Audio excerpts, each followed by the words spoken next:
Welcome to the Two Old Guys Reselling Podcast, your home for reselling, wrestling, and real good time. That's it. That was supposed to be 3 things, wasn't it? It was 5 by the time I got done. Count my Jeff today. Yeah, that's right. Take my shoes off here in a minute.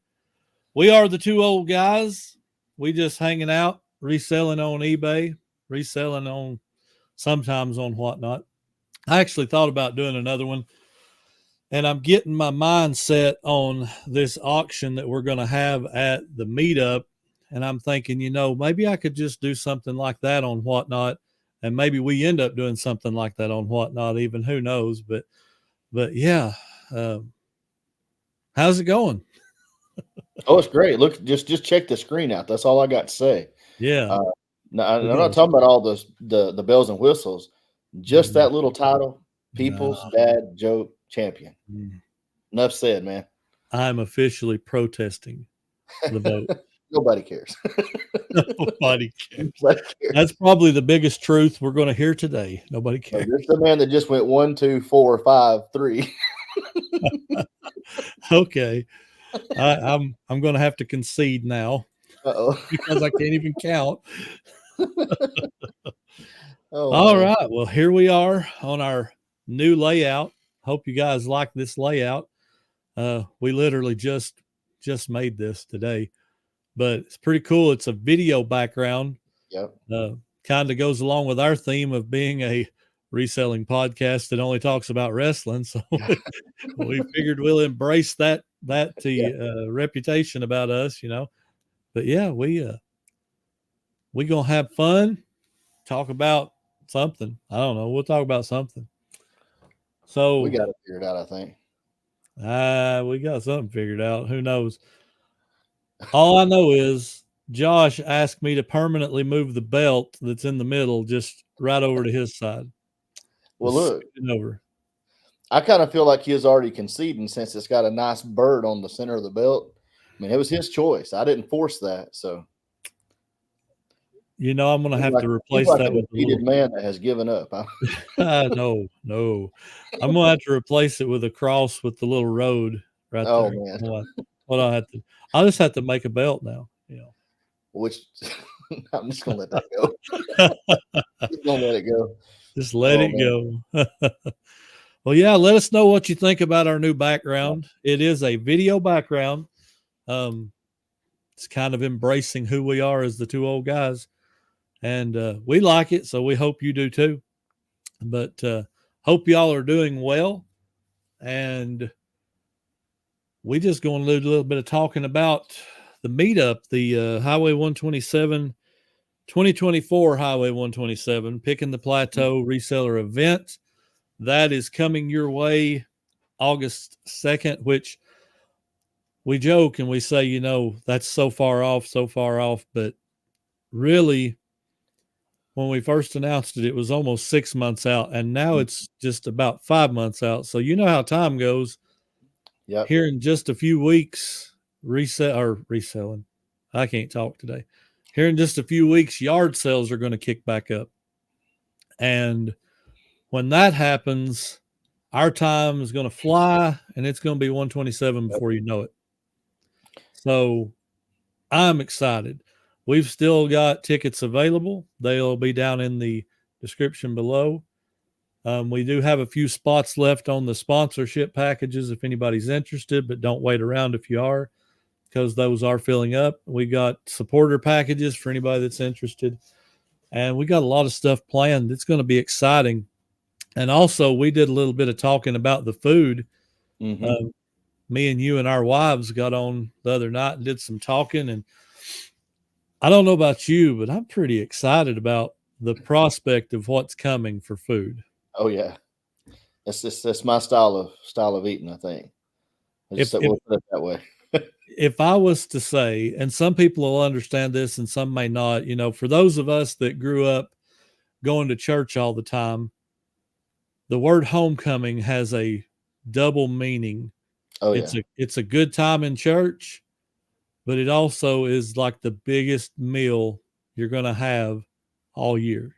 Oh yeah, without a doubt.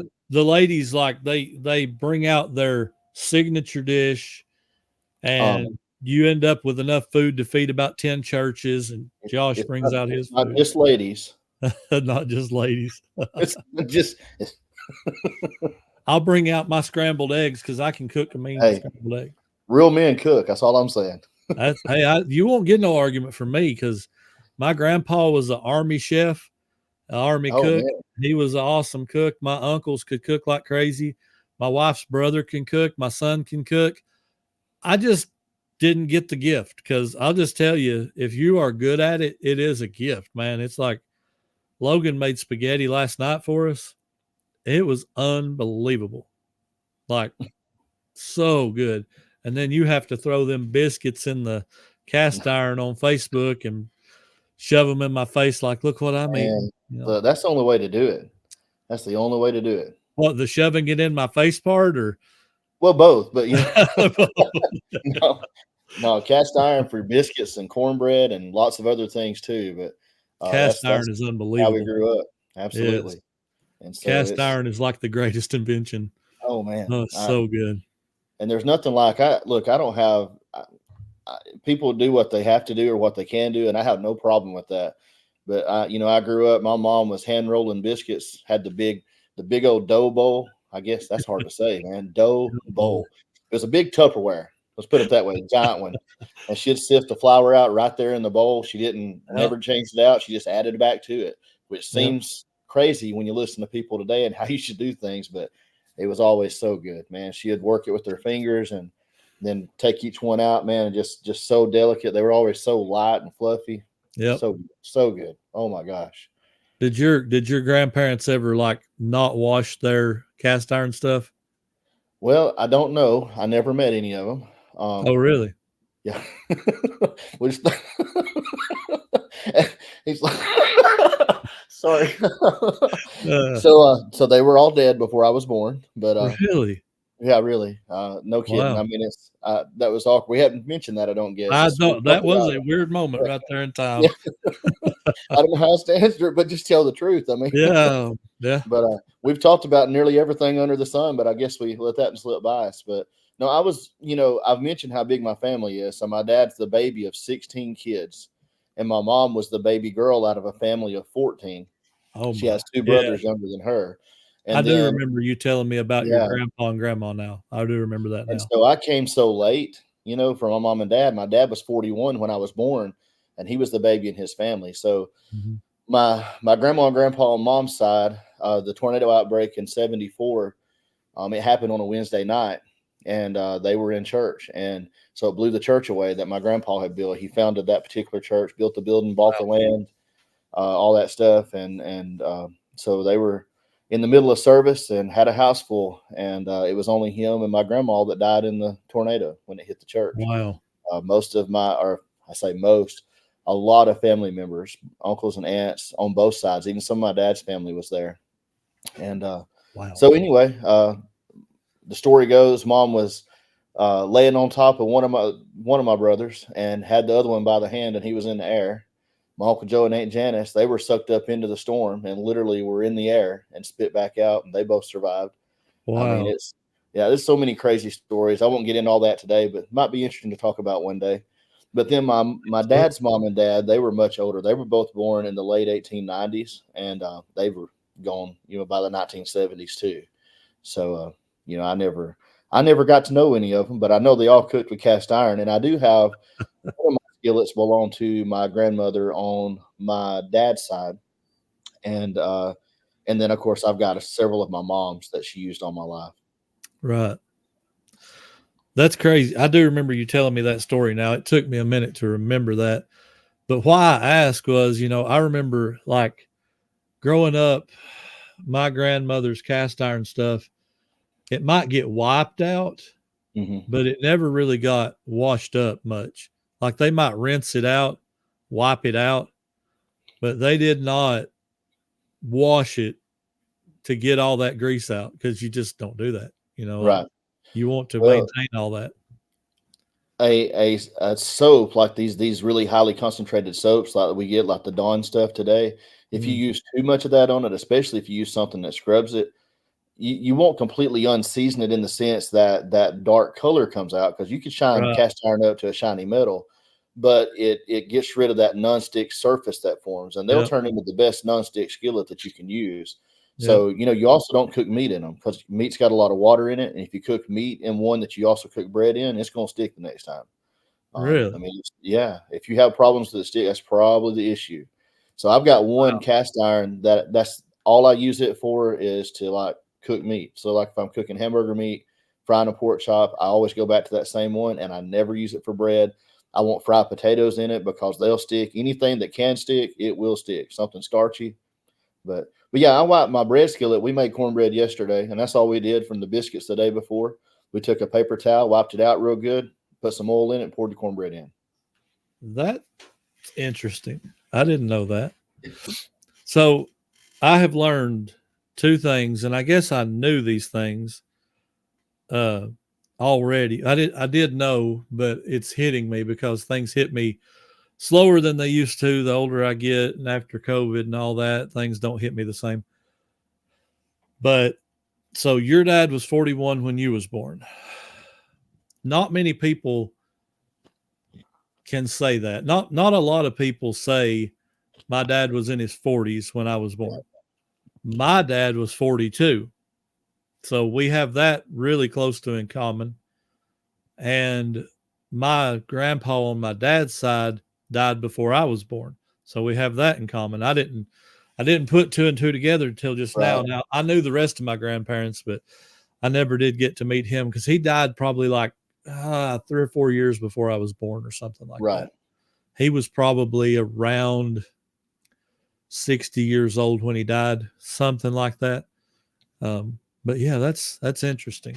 And that is a crazy story, the tornado story. Like you said, your aunt was in the air.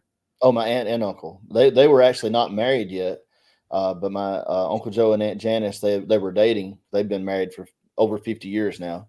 But they were in the air. They were soaked up in the storm. Probably weren't the only ones. I've just heard them tell their story of it. And like I How said, wild that would be. oh, it's Gosh, crazy. that would be the craziest thing. And you'll like to look, like I said, this would be a good little topic maybe for us to talk more about one day. But I'll throw this little tidbit in there. And it's not just a story. Like you can see, there's some old newspaper clippings where you can see it sitting there. The pulpit, the whole church, I mean, it was flat. Everything was gone. Like all the block, it was a block building. It was gone. But up on the platform, the pulpit was still standing. Wow. And I wasn't there, so I can't prove this, but every one of the brothers and sisters have always said that the Bible that the preacher is preaching from was still sitting on the pulpit. Wow. But I've heard that same story over and over and over throughout a lot of stories like that. Yeah. The house will be blown down. Oh yeah. Everything's gone, but they find the Bible laying there perfect on a table somewhere. Yep. And it's like, that is the craziest, like, Oh, it's amazing. I believe God can do that stuff. Oh yeah. Oh yeah. But it's just so neat. I mean, my neighbor, where me and my wife bought our first house, he took me into his garage one day and he's like, "Hey, I wanted to show you this." He said back at that time, like he's like 5 years ago when the storm hit, before you guys ever lived here, before we moved into the house, he said it tore a truss off of a house down the street. A tornado did, and it tore a 2x4 off the truss, threw it through his roof, through his ceiling, and it was like 6 inches from his face. He was in bed. He woke up to a 2x4 sticking right there. Wow. And he's like, the good Lord just stopped that thing from impaling my face. And I'm like, that's crazy. That is scary. Like, yeah, the power of the storm. Some of them things are unbelievable. Unbelievable.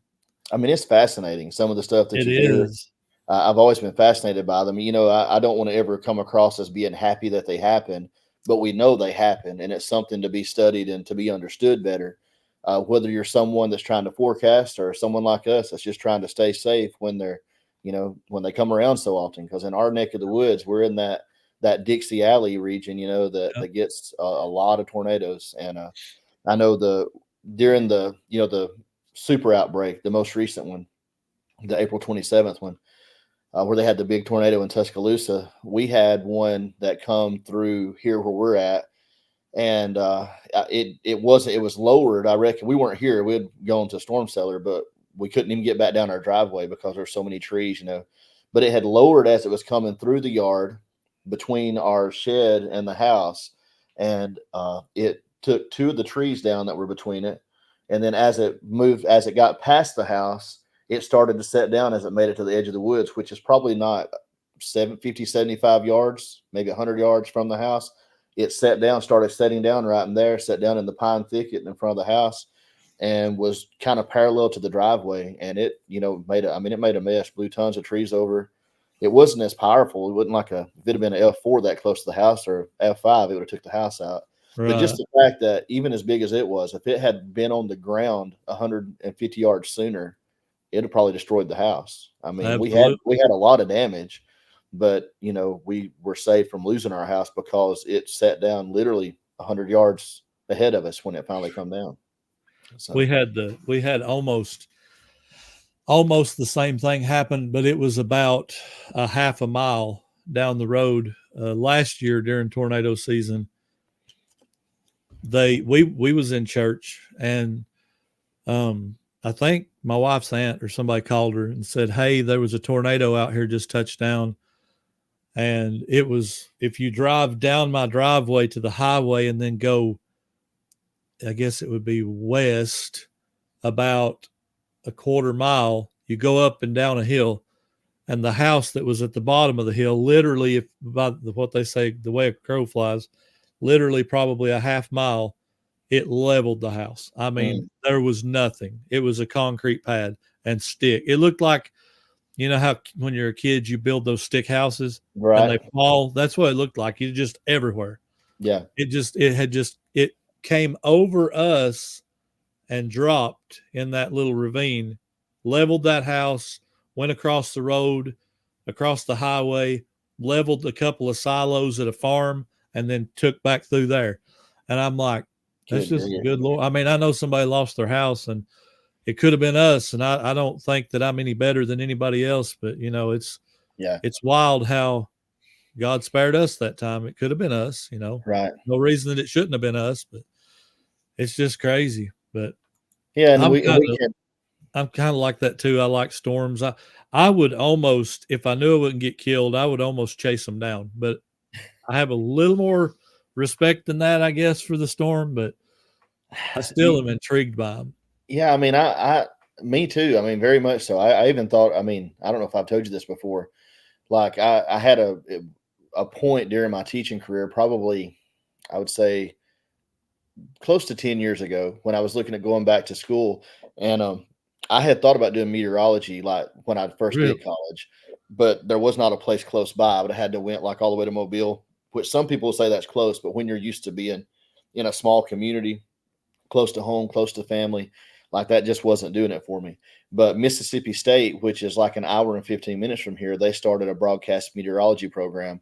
And most of it could be done online at the time that they started it. I don't know about now, but wow. I got a message about it because I was teaching science. And so they did their blast out just to let everybody know, to let kids know that was an option.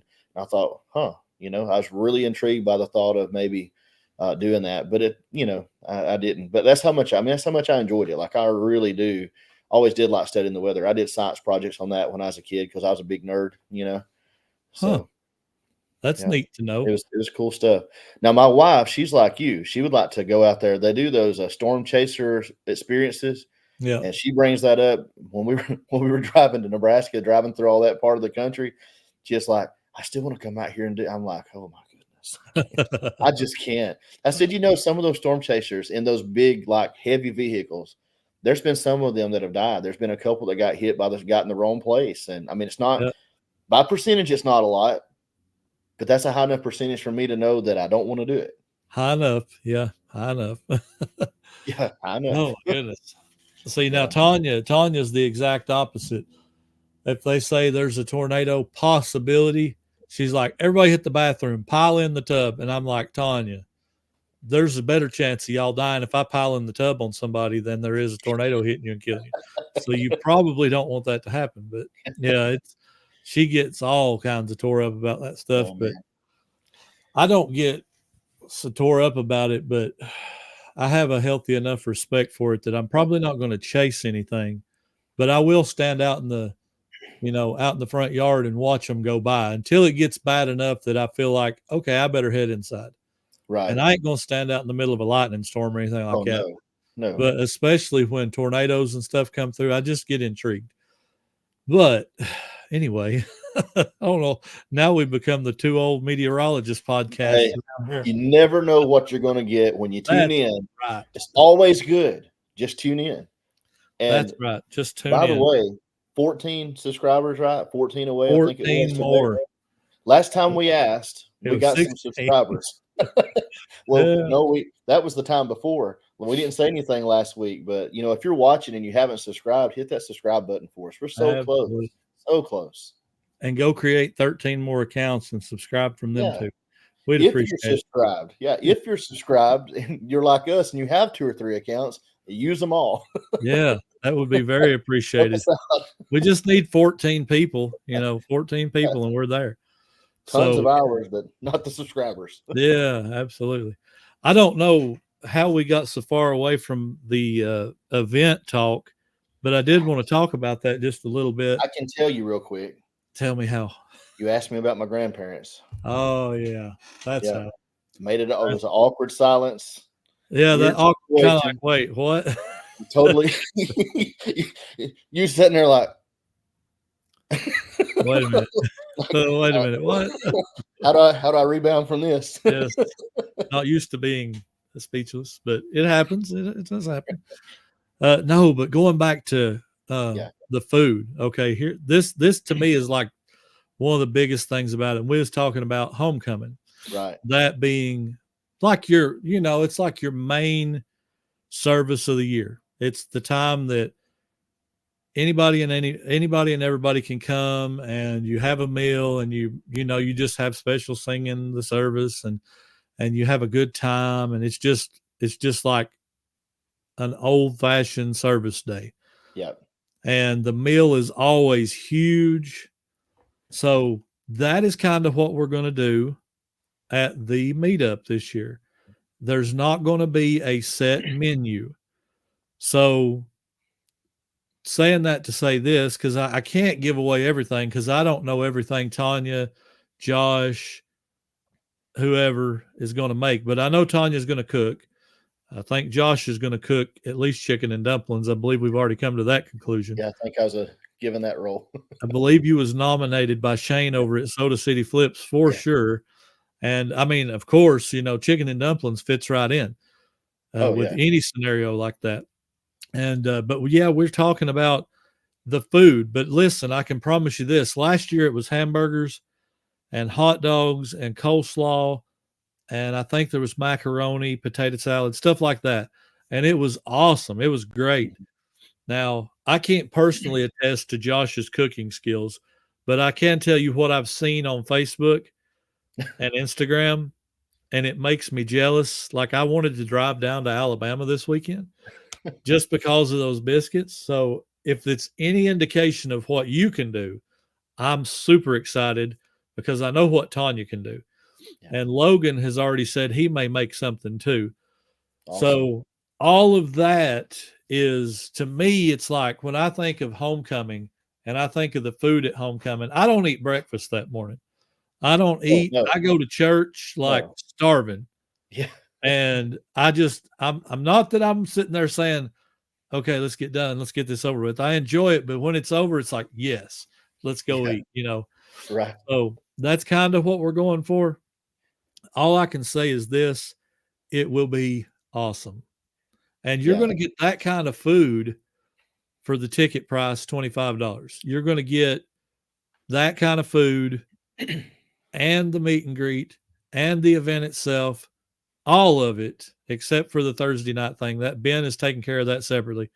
But the Friday night event is 100% covered under the $25 ticket. I don't know how much better a deal that could be because we have to cover the food and stuff somehow. Right. But, we went and ate the other day here in town, and it was a really good deal, and it cost us like $10 or $11 a plate per person. And that was for a local little hole in the wall mom and pop type thing. So that was like almost $12 a person. So if you take that and you double it, okay, you're basically paying $12 more. What's $12 for besides the food? You know, it's going to be such a huge opportunity because Did the 12 include your drink? yeah, it did. So it was a really like wow. it was a really good deal. Like I couldn't believe they was doing it that cheap.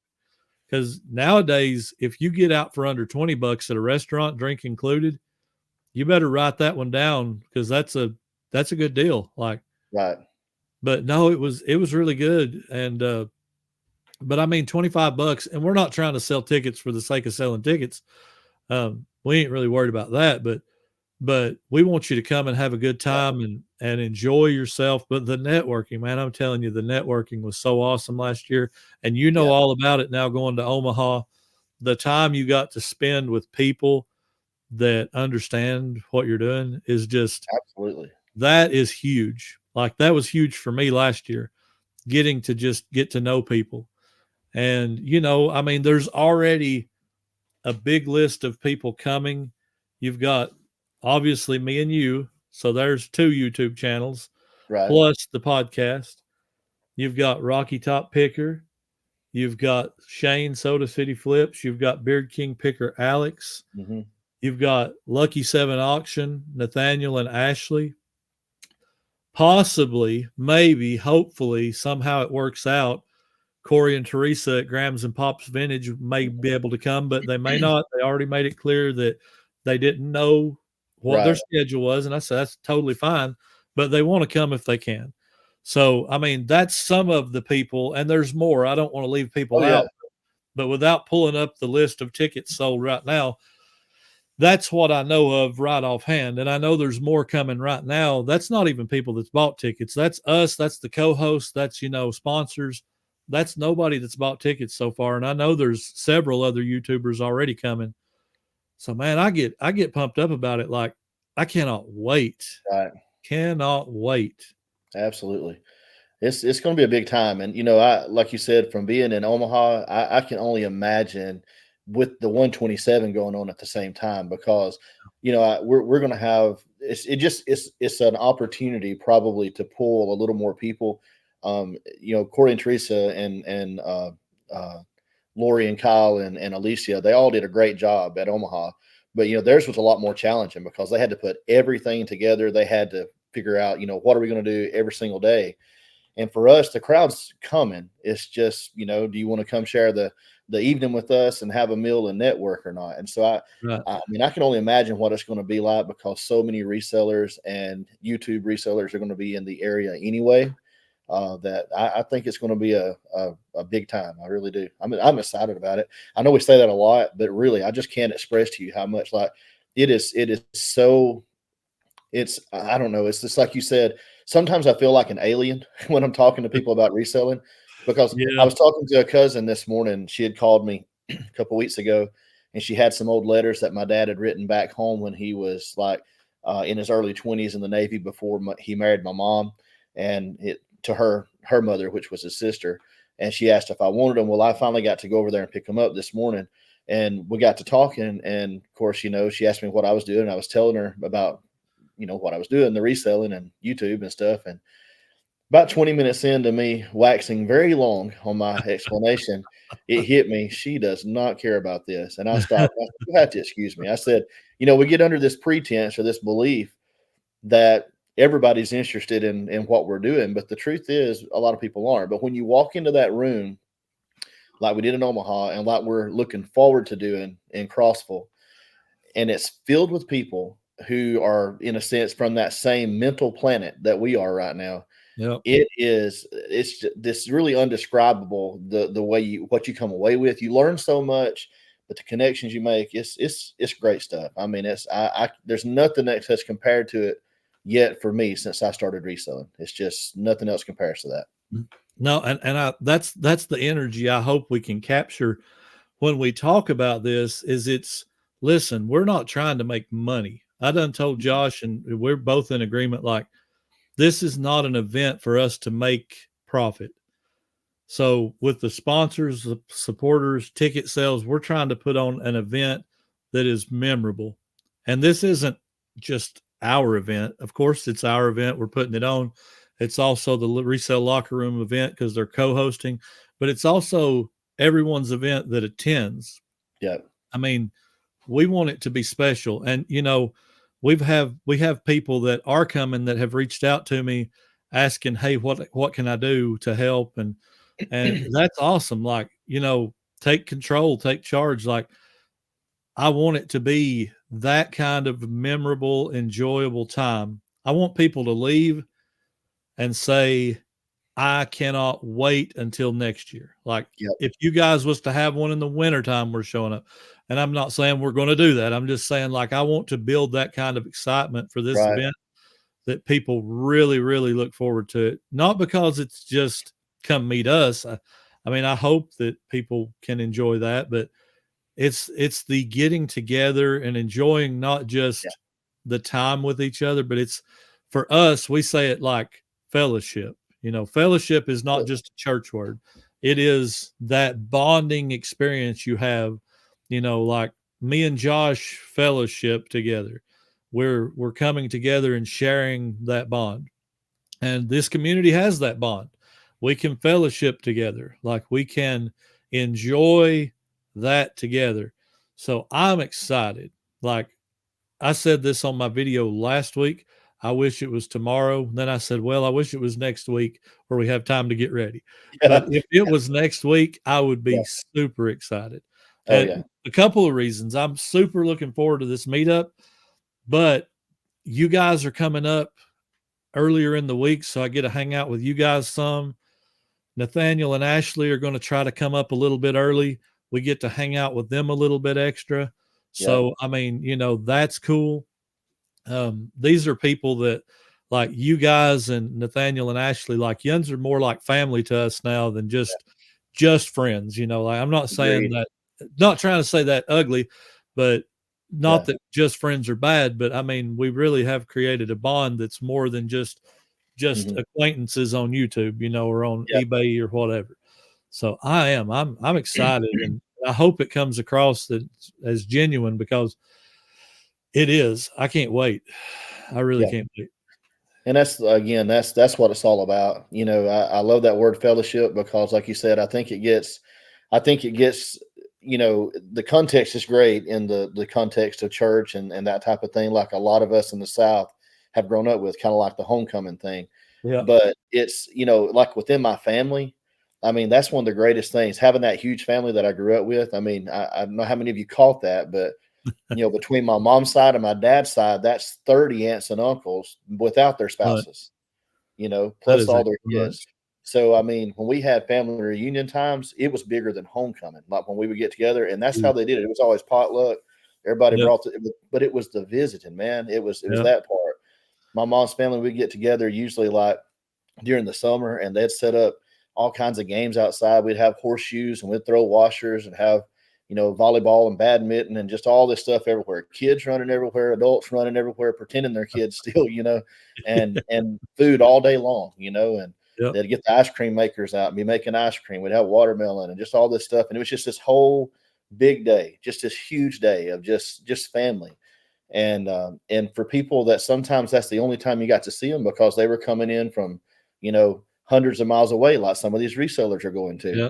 It allowed you to solidify relationships that become meaningful to you, even though you did not get to see them in person very often. They became a really important part of your life and who you were. And that's what you take away from these events. You know, Yeah. I would encourage anyone that's watching that is on the fence about it. Just know that, you know, it's a chance to solidify some relationships and friendships to a different degree Yep. that will impact your life. I mean, that's what it did for me already going to Omaha. And I Absolutely. mean, I just there's just no substitute for that. I'm telling you. No, there really ain't. That is well said. Well said. All right. So how about your week on eBay? How did that go? Whew. You know, I mean, it's been steady, I guess.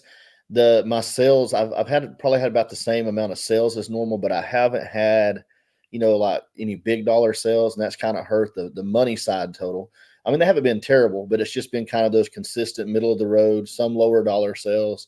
I've been listing a lot of that music. And so the music that I've listed that's selling, that's in that, $7 to $10, $15 range. I've sold a good many of those. It kind of brings your average sale price down, but it's moving, which is good. I'm selling a good bit of it, but I've listed so much of that. I think that's the problem. I'm listing heavy on that, and probably half of it is in that range. Some of the sets are really good, like very valuable. I got stuff that's listed for nearly $200, but it's going to take a little longer to find that buyer. Wow. You know how that is. You got to find that right buyer for those higher dollar items. But they'll start to come in too. The more of those I get listed, the more frequently I'll see one of those. But when you list a large volume of middle of the road, like $20 and below, a lot of stuff like that, you'll sell a lot more of that stuff. And so I think that's what's happened. If I'd have cherry picked I should have cherry picked a few inventory items that are fast movers and bigger dollar as a business thing, not like to have a big sale to talk about, but business wise, I should have made sure to pull a few things out and get those listed to improve my chances of the earnings for the week. Right. And, you learn the whole time you're doing this job. You do. Yeah, that's a good point. I'm still learning stuff that amazes me. You come across something that you've never really considered to be good, and all of a sudden, boom, there it is. And it's like, wow, I never gave that a thought. Right. And to give you an example of that, Tanya has been really good on Christmas stuff for the last, I don't know, 2 years probably. Well, really the whole time. She's done a really good job picking up old vintage Christmas stuff. Right. We was at a yard sale last, probably closer to the end of the season, and we roll up and it was some folks we knew, but the lady had, like, when I say old Christmas lights, I mean from the 70s and 80s Christmas lights, still in the boxes, still, you know how they used to have the plastic guide that all the lights would click down inside each one, and it would have the wires routed around it. I know exactly It was those. Wow. And they were new. They had never been out of those packages. Of course, the packages wasn't perfect, but the lights were brand new. They were vibrant. They were pretty. Well, we sold a couple of them for like $50 a box. And I've still got 4 or 5, but I've sold probably $400 of that stuff. I gave $1 a box for that stuff. She was just wanting rid of it because it was old stuff in her house, Yeah. And I'd never even thought, who's going to think about a box of Christmas lights being very valuable? I never really gave that much thought.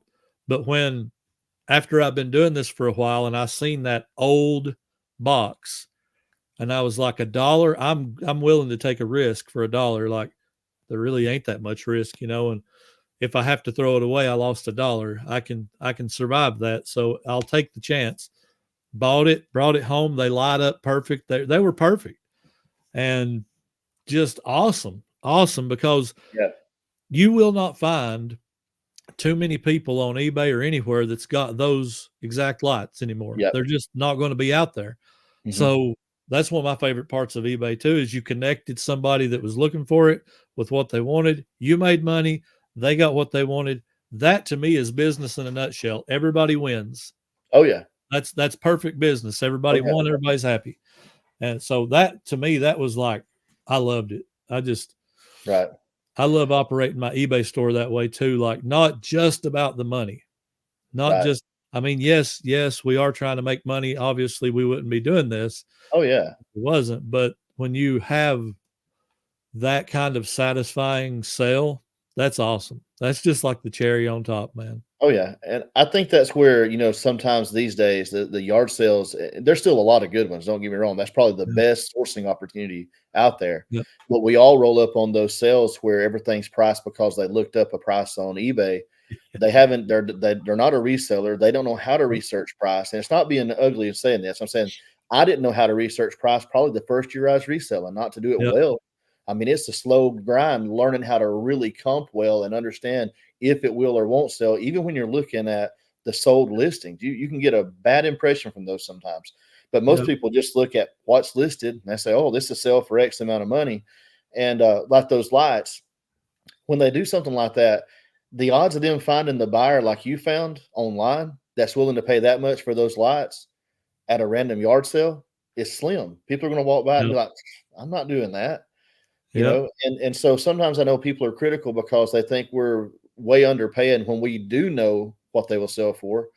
But and I know we've had that conversation, and I know that's not the case, but I wish people understood better from the other side of it that, when you're going on there and you're setting those prices that way, if you're not willing to do the research beyond that and actually create an eBay account and list them so that you can connect your product with that buyer you're talking about, that one Mhm. that wants that specific item because they had it when they were a kid and there's not many of them available.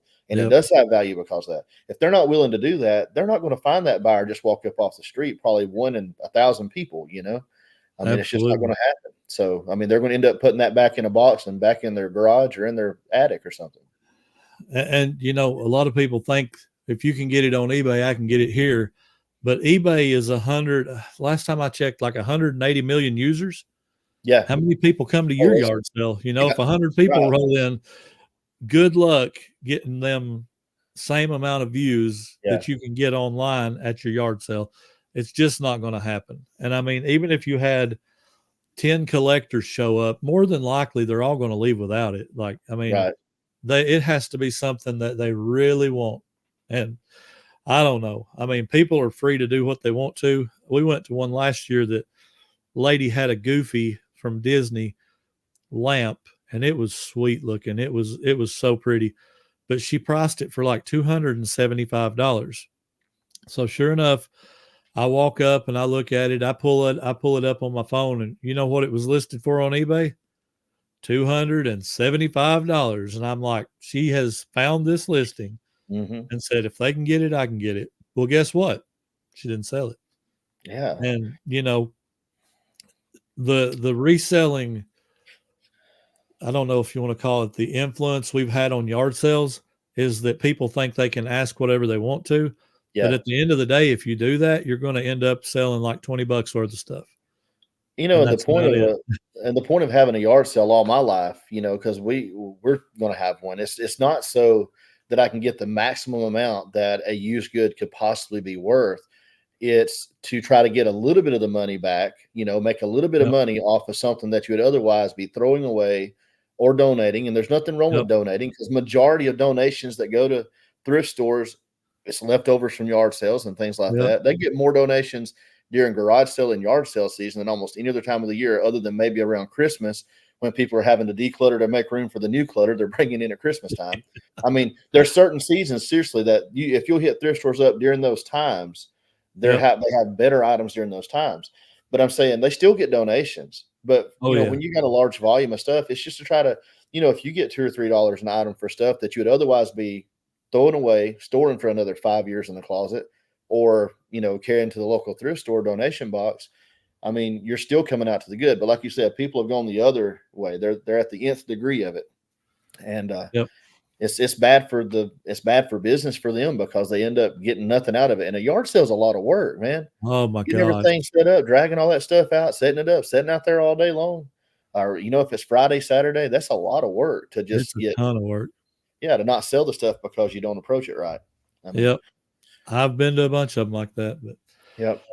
yeah. But have you heard about I read somewhere somebody shared it on Facebook or Instagram that eBay had sent out a message saying that now anytime that somebody accepts an offer, or you send them an offer and they hit accept, it's going to take them directly to the cart buy purchase screen, and for them to complete the offer acceptance they have to pay for it right then.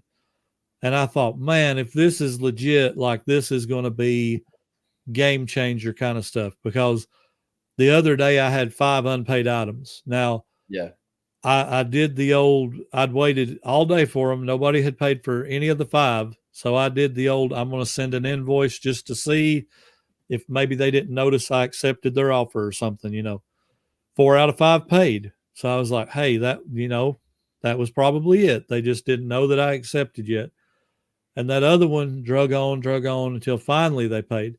But if that's real, if that's legit, which I haven't noticed it yet, but if it's legit, that is going to be like game changer type stuff. Yeah. I mean, I think it could be really good. I do from the side, like you just said, I think that we could potentially also lose some sales if it's not managed the right way by eBay. Like I Yeah. had a guy that just paid for a pair of shoes today that put them in his cart on an offer, made an offer, had in a sense, right, put it in the cart. I think like Thursday, maybe it was, and so I accepted the offer, but he sent me a message like it wasn't even the next day. I think it was early Sunday morning. He sent a message and said, I'm planning to pay for these on Monday. I appreciate you being patient. If I had just, thought this dude don't want this stuff and just killed the sale, I would have lost the sale. Yeah. So I mean, we don't want stuff sitting around in somebody's, accepted offer pile where it's got 5 days less exposure on eBay to sell to Yeah. somebody else when they don't sell it. We don't want that. I'm definitely not saying that's good, but Mhm. I think maybe there needs to be like I have heard about that, what you're talking about, by the way, the question. But I think maybe on the other side, if there was like an alternative for them where it demands them either pay or make contact, communicate with the Right. seller. Like, because if they would just go ahead and communicate, hey, I really do want this, I get paid on Friday. I know this is Wednesday, but if you can wait till Friday, I'm going to pay you on Friday. Are there still going to be people that stand you up and don't pay? Yeah, Oh, yeah. absolutely.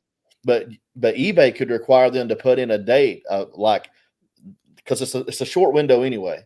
So if Yep. they said you've got 3 days, you got to choose. If you don't pay right now, you got to pay within 3 days, and you got to select you're going to pay by this day. And then You if know it's not what would paid by that day, probably it automatically gets relisted. You you know know, what would probably help that too is not necessarily layaway, but if they did like a 5% cancellation fee or just yeah, something minimal, like you bought this $100 item. If you cancel, if you don't pay for whatever reason, 5%. So $5 on that, you're going to be charged blah, blah, whatever. right. Like that may discourage some people from, because, like what you said, that does exist, people that need time. And then the other also exists. I really believe sometimes that, and I'm not saying all sellers are this way, but I believe some sellers get mad at their competition, go in there and buy it without paying for it just to get it off the market for a few days to give theirs time to sell. I Whatever, wouldn't doubt it. like they have the same thing. I really believe that's happened. And then the other side of it is too, I believe you have drop shippers. Sometimes they will buy something because they're not sure what's happening with their product. Is this guy says he wants such and such, so I'll go in and I'll make an offer and I'll wait to pay until they tell me for sure. And if they say no, I'll just cancel it. I think that happens too. But if you had some sort of deterrent, like, and I don't know, 5% may be too much, just a fee, like $4.99 cancellation fee, anything to be like, hey, if you game the system, it'll cost you a little something, you know, Yeah, just something. And I no, don't know that absolutely. may be a terrible idea, but No, I think that's actually I was like that from the time you said it because I was thinking, even if it doesn't impact us, it wouldn't even have to be us as sellers that benefit from that. If eBay would just put something in there, if it's like you said, whatever their fee is, if the buyer after not paying and accepting an offer or making an offer that is accepted and ignoring it, if they're responsible, say for 50% of the standard eBay fee on that purchase, that they still have to pay eBay that amount for going to that step without following through anything like that. It don't have to be a huge amount, but if there's any monetary, restriction, it would at least slow that down. And I mean, I think, there's still that fear. Well, do you lose buyers over that? I mean, there may be some users or buyers that get offended or upset by it initially, but I think more than anything, it would help make sure that, as we've been talking about, that buyers are confident that they really want the item before they yeah, do it. And it would definitely discourage anyone that is trying to do it as a tactic to improve their chances of selling a similar item because maybe yours is priced $3 less than theirs and they want to be the next one to sell without lowering their price. And I, on I unique think, items, that might happen. I think it does. How often that, I mean, there's lots of stuff that goes on eBay, on all kinds of platforms. It don't even have to be selling. It can be all kinds of different things. And it happens, but how often does it happen is the question, I guess. And I can't answer that, but just anything that would maybe deter people Right. from abusing or gaming the system. I don't know what the answer is, but I know there has to be some way to make the current system better. Just like, hey, I want to buy this. Because I've had people say that, like, I've had them say, I want to buy this, but I can't pay for like 2 weeks. And it's like, well, 2 weeks, that's a little excessive. Like, maybe you should just wait to purchase it if you can't pay. I mean, there's lots of opinions there, and Right. there's really no concrete right or wrong. It's just what you decide. Do you want to wait 2 weeks, or do you want to not wait And I 2 think weeks? I I don't don't know. know how this is. I don't know how this is set up on the buyer side. I don't know if you do either at this point, but I know for a very long time, like sites like eBay and Amazon, you could buy as a guest. You didn't even have to have a registered account. And that's Yeah, one of the issues too, because if you go in there as a guest and you send out an offer that gets accepted, but you don't follow through right then and you log back out, then where does it go? I mean, you get an email maybe that you could trace back if you go check your email about it. But the thing I is though, guess. that's probably a fairly good percentage of buyers overall or sales for the year, people that don't have automatic payments set up in there. And so then I'm saying if they did institute a policy where they were penalizing, I guess it would stop the ones that do have that information in there. But what would it do about those that maybe are purchasing from, maybe a guest style account or not a permanent payment setup? Because if they didn't have a way to collect on it automatically, like, I mean, eBay could just say $5 penalty for accepting an offer that you don't follow through on, and just bill them $5 because of the inconvenience to eBay and to the eBay sellers. Right. Anything would be enough probably to deter it, but I don't think they'll ever do that because again, it's about customer service, and that's such a huge knock on customer service. That'd be like Walmart charging you $5 for bringing an item back, Yeah. that you bought and you decided you didn't want or that didn't work. Well, we're still going to charge you $5. Who And was it? Somebody really, does that. I can't remember where I was at one time, but if you didn't have your receipt, they could only give you 50% back. I yeah. can't remember where it was now, but Well, anyway, it was one of the local stores here. Like, you keep your receipt yeah. or you can only get 50% back. And I'm like, who was going to do that?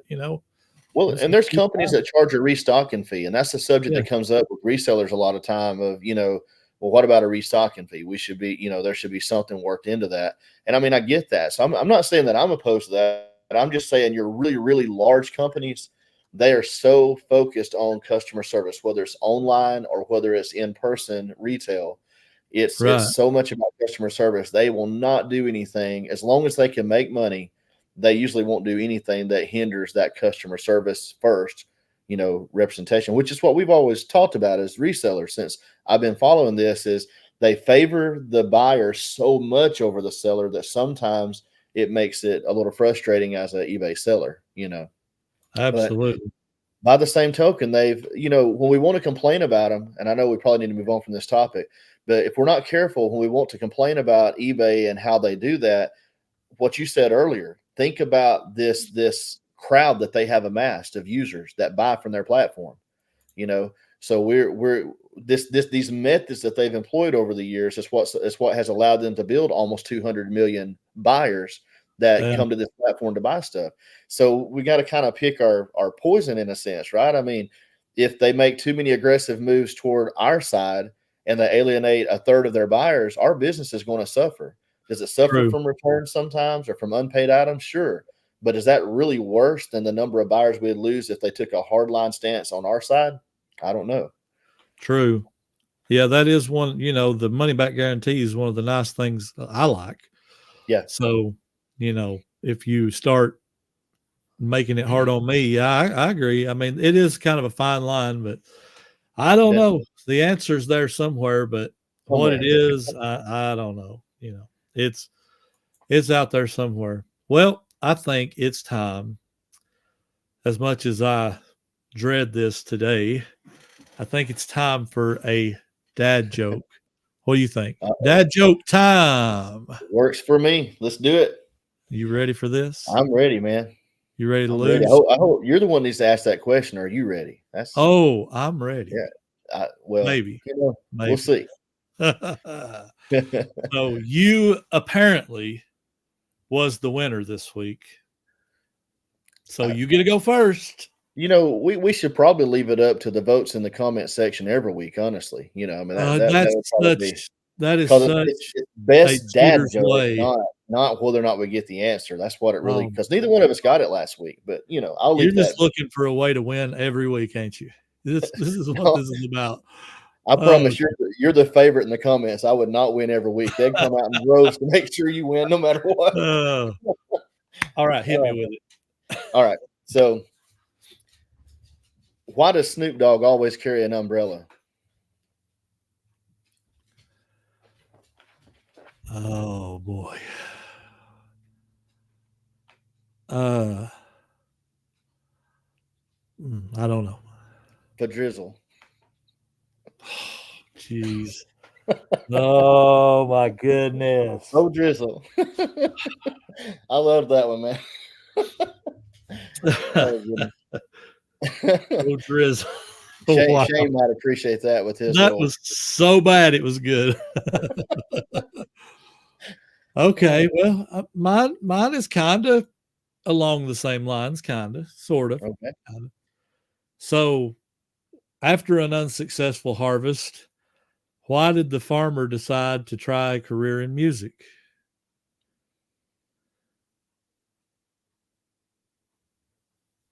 Oh my goodness. Cue the Jeopardy music. For real. All right. Time is up. Because he had a ton of sick beats. Oh my goodness. Oh my goodness. Boom. Yeah, it's interesting that 2 weeks in a row we've kind of went down the same road a little bit with our content on those without even talking to each other ahead of time. Yep. So all you guys got to do is go down in the comments and vote right in there, your choice, Caleb, for the winner of the Dad Joke Challenge, Caleb, and let us know who won the Dad Joke Challenge, Caleb. It's right there. It's right there. Week. It's right there. And did you guys like our little boom, Caleb versus Josh? That's it. That's it. Dad Joke. I'm going to have to put some theme music. We was talking about that. Put some theme music in behind that little NWO wow in there. It's the work in progress. We're going to get there. We're working on this thing. We're getting there. Yeah. We're getting there. All right. What about, let's do our comment of the week. Okay. You got one? I do. You're going to like this one. I just went with something real simple. The new podcast, Full-Time Flippers. I think they're on about episode 4 now. They left a really simple but very good comment. I really feel like they were spot on. They just said, "Dad joke winner, Bama J Bird." Just for clarity.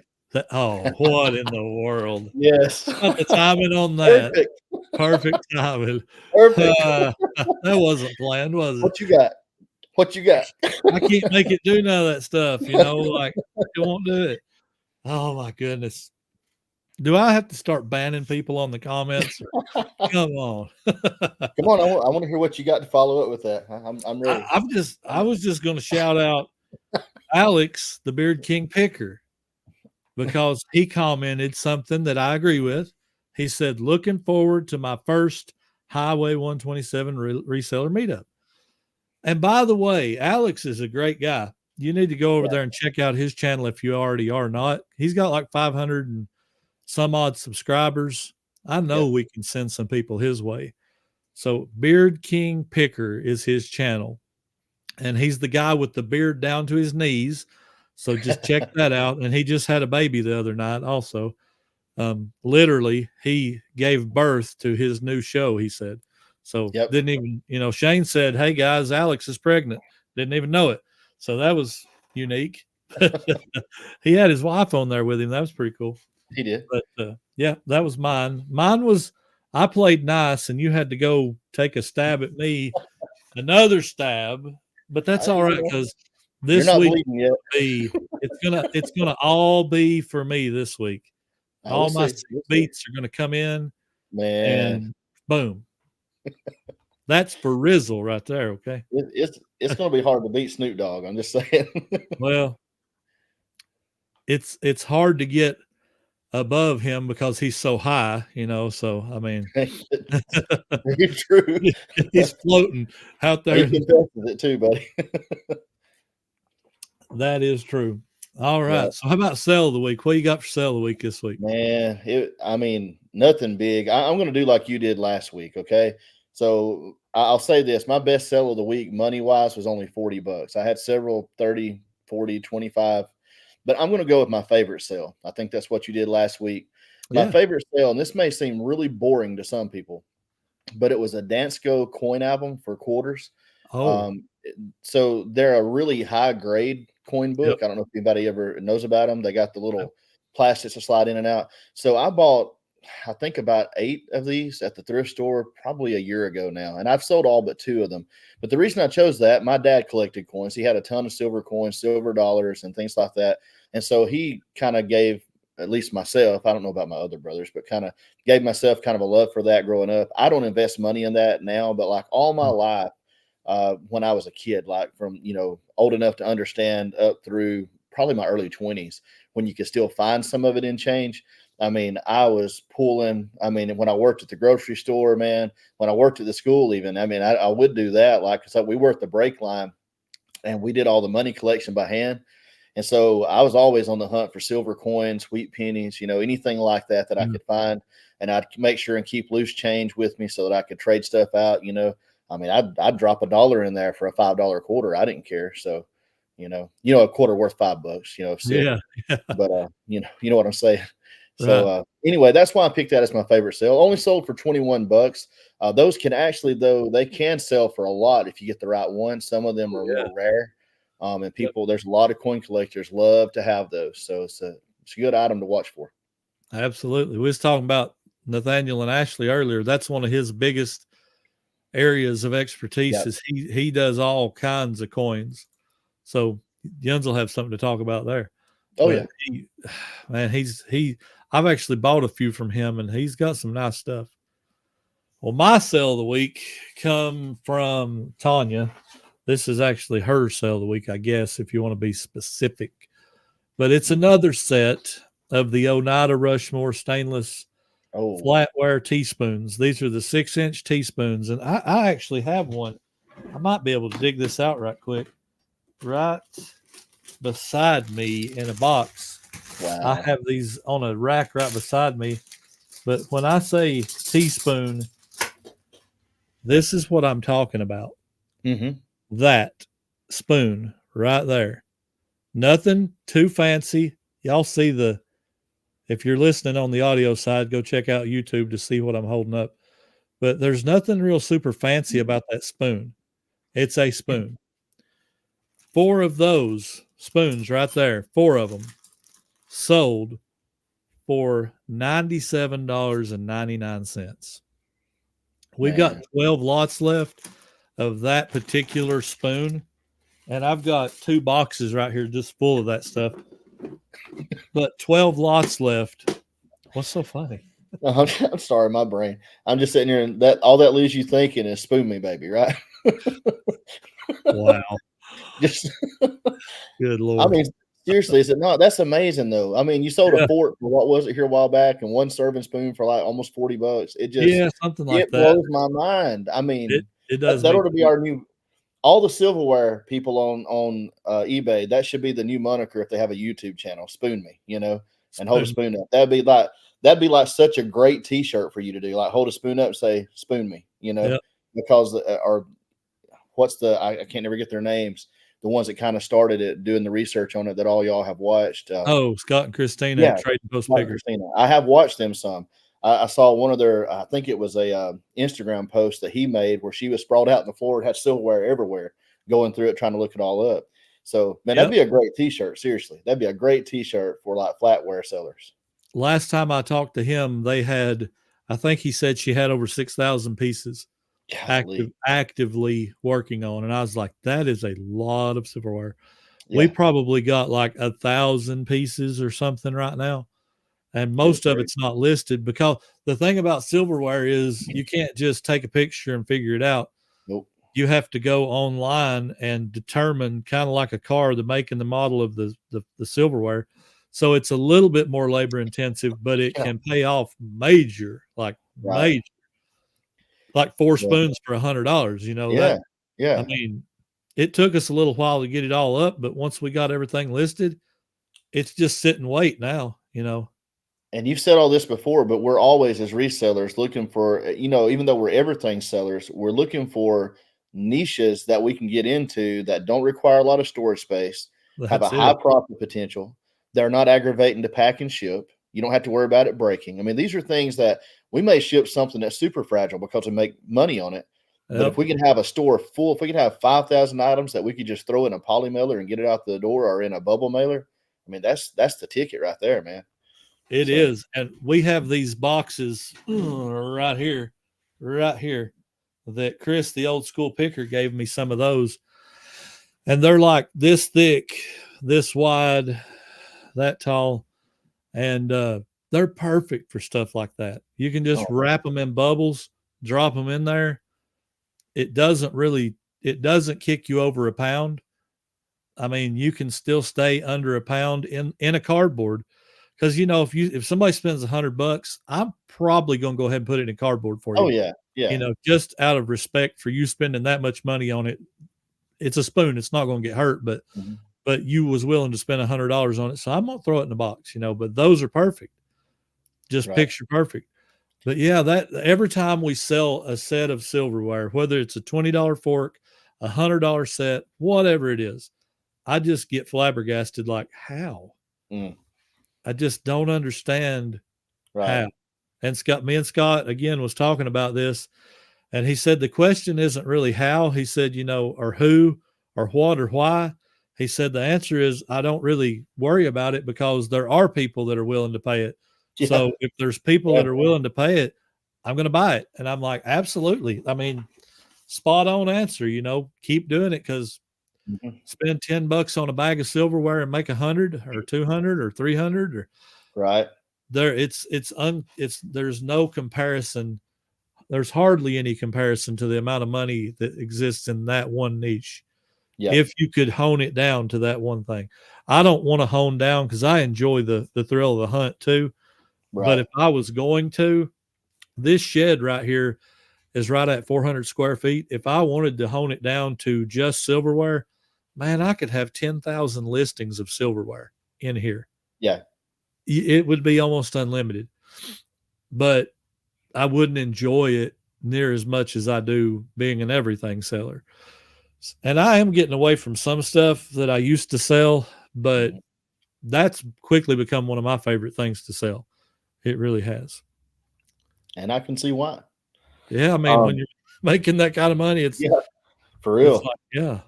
So, and you know, like you said, I don't understand. Like all I can picture in my mind is, one, there's a lot of people in this world, in our country, way more than we realize. We're a wealthy nation, and there's so many people that have way more money than we do that are not super wealthy. You know what I mean? They're not multimillionaires even.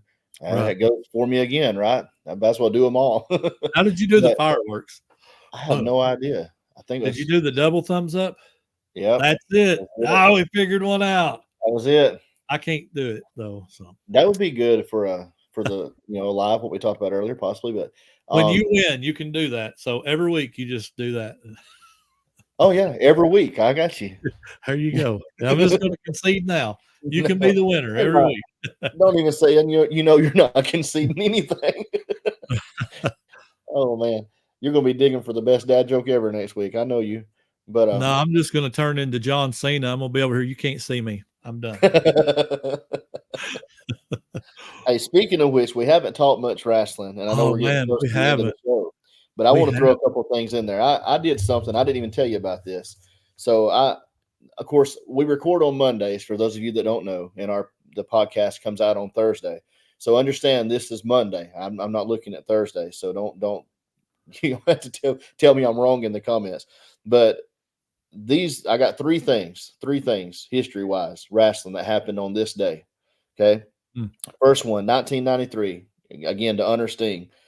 Sting defeated Vader for the WCW title in 1993 in London at a house show. 1993, one of the times that he won the title. In 1996, this date, it's doing it again, isn't it? It's just going crazy. I've got my hand up talking while I'm reading this off. I bet I know what you're going for in 1996. Tell me. Probably one of the first appearances by Scott Hall. No. Actually, 1996, I mean, I'm sure, but 1996, WWF Raw was on this date was the first time that Steve Austin debuted the Stone Cold moniker.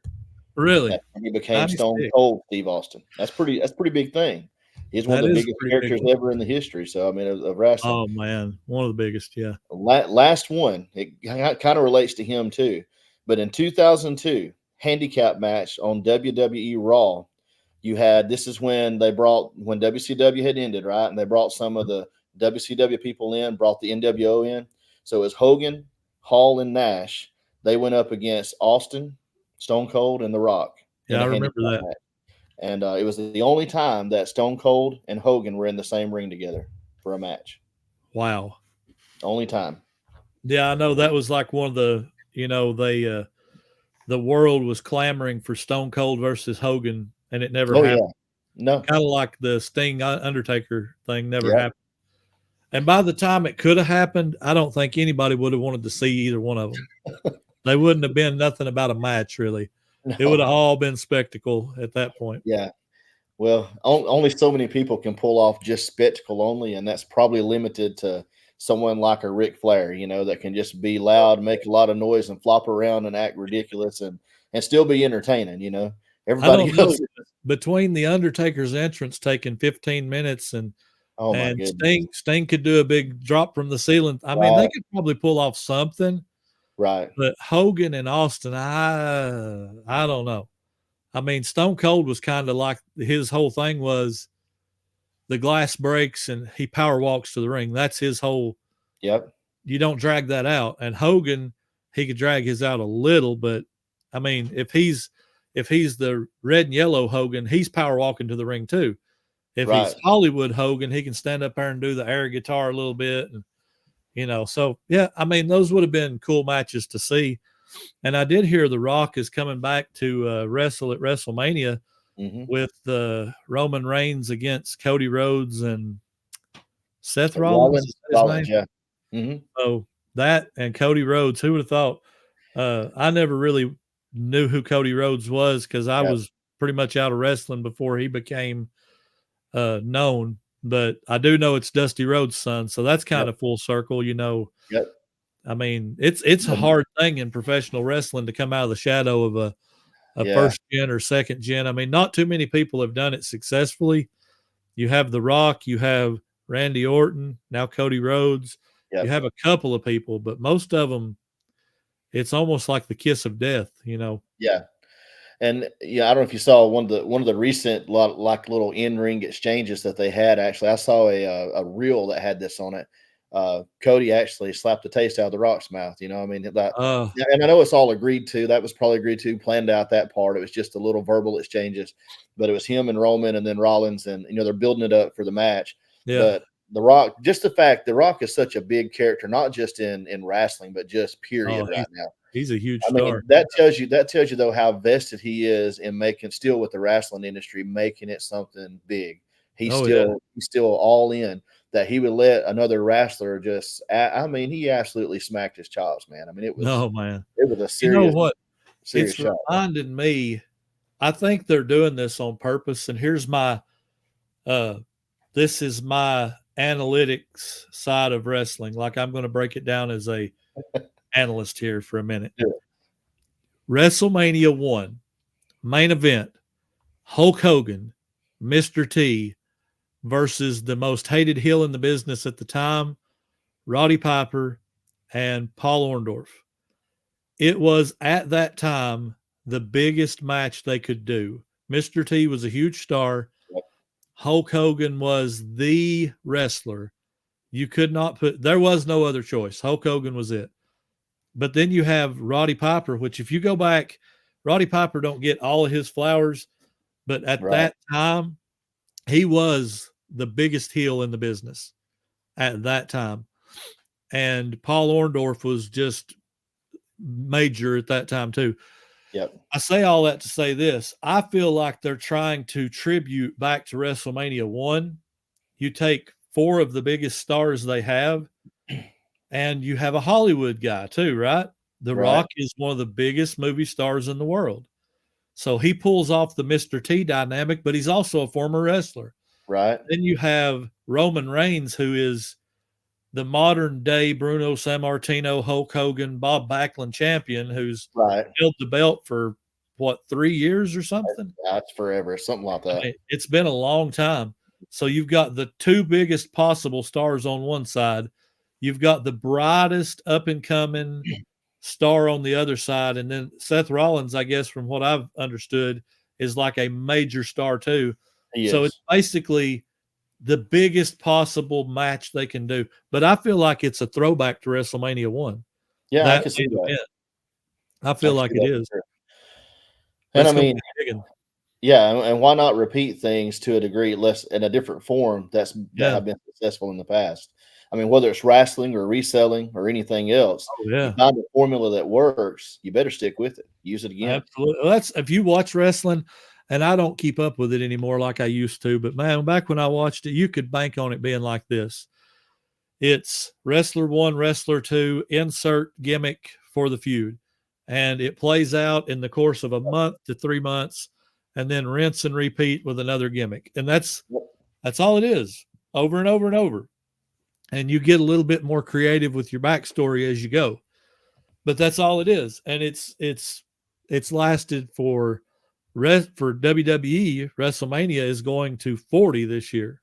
Yep. So, and they're selling out. Like if WrestleMania announced that they was coming to the UT Volunteers Arena up here, the stadium, which I know they do some stadium shows, but I'm just throwing that one out there for context. It holds like 105,000 people. They would sell it out without announcing a single match. Yep. They just would, because it's WrestleMania. They've built a brand. They don't have to build it on matches or anything. They built a brand. So it's pretty amazing. I mean, that's what's going to happen to us. We're going to be selling out UT with the Pickin the Plateau in just a couple of years. No, not really. If we get wrestling involved, we might.